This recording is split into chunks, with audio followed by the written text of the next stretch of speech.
All right, today we are diving deep into a whole new world of strategy, conquest, and most importantly, true digital ownership. We're going to break down War of Continents, a new browser-based strategy game that's really trying to change how we think about our in-game stuff by putting it on the blockchain. So, let's just start with a really big question. What if you could truly own a piece of the games you play? And I don't just mean having an item in your inventory. I'm talking about owning it like a real asset, something you could upgrade, trade, or even sell. That's the huge idea we're going to explore today. Now, to really get a feel for this game, we've got to step into its world first. War of Continents is set in this really rich fantasy realm, with a deep history of conflict and mystery. It really sets the stage for everything you're about to do. The whole story kicks off with this massive, world-shattering event called the Great Sundering. It literally ripped the world in two, leaving the continent of Aleph, where the game takes place, totally isolated and just full of ancient secrets.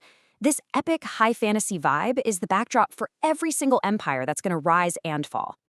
So, when you boil it all down, what is War of Continents?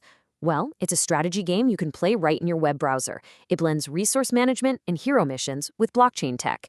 And that means the most important things in the game, your lands and your heroes, are NFTs, which means you can prove you actually own them. And that brings us to the foundations of your power. Let's dig into how you actually build your digital empire, piece by piece, starting with the two most critical assets you'll have under your command. Okay, so here's how it all fits together. Lands are your home base. They generate gold, they're where you build from. But honestly, they're useless without heroes. Your heroes are your hands and feet in the world. They do everything. Gathering resources, upgrading your turf, all of it. You absolutely need both to get anywhere. And while you can start with just one of each, we'd recommend having 3 or 4 heroes. That's when you really start to see your empire take off, because you can run multiple missions at the same time. So what does this whole NFT ownership thing actually mean for you? Well, it's not like a normal game where you're basically just renting your items. Here, your lands and heroes are 100% yours. You can upgrade them, which makes them more valuable, and, this is the big one, you can trade them on outside NFT marketplaces. Just remember, to use an asset in the game, you have to deposit it. While it's deposited, it's locked to your account for gameplay, but you can withdraw it anytime you want to sell it. You are always in control. Of course, building an empire has its costs. So to understand how to get these assets and start growing your power, we need to look at the game's pretty unique dual currency economy. The whole economy basically runs on 2 tokens. First up, you've got Platinum, or WOCPTC. This is the token you buy with crypto, like USDT, to mint your first NFT assets. It's also deflationary, which is cool. It means every time it's used, it gets burned, so the total supply goes down over time. And then there's Fold. That's the main in-game currency you get just by playing. Gold is what you'll use for all your day-to-day stuff, like upgrades and missions. So how do you actually claim your piece of this world? It all starts with a land.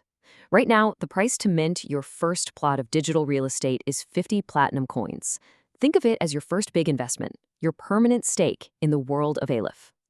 But hey, a land by itself can't do much, right? You need someone to work it. You need a hero. The minting price for a hero is just 10 platinum coins.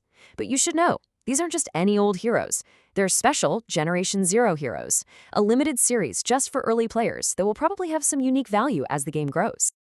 All right, so you know the assets, you know the costs. What are the exact steps to go from being a brand new player to an aspiring emperor? Let's just walk through how you get started. Getting started is a pretty simple 4-step process. First, you register an account.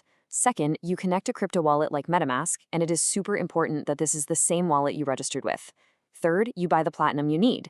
And fourth, you use that platinum to mint your NFTs. After that, there's one last super important step. You have to deposit your new assets into the game using the deposit button.